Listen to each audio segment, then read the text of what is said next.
Hello everyone, how are you doing? This is MD Tech here for another quick tutorial. In today's tutorial, I'm going to show you how to change the background wallpaper in your Opera web browser.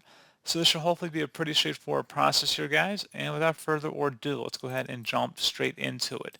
So all you have to do is select the O logo or O icon up in the top left.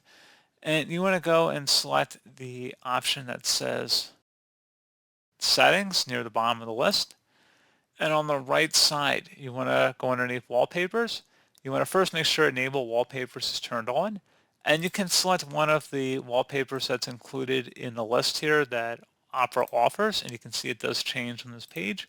Alternatively, you can also add your own wallpaper by selecting Add Your Wallpaper. And you can actually upload it to the background. And you can also search through the Opera add-ons store in order to actually locate other wallpapers as well. So pretty neat, guys. A lot of different options there to look at. And once you've selected the image, you want to go ahead and just select the Add to Opera button. And it should say installed. And it looks like it does get installed to our wallpaper directory here. And then once we select it, it should be applied to our new background. So pretty straightforward process. Do hope I was able to help you out. And I do look forward to catching you all in the next tutorial. Goodbye.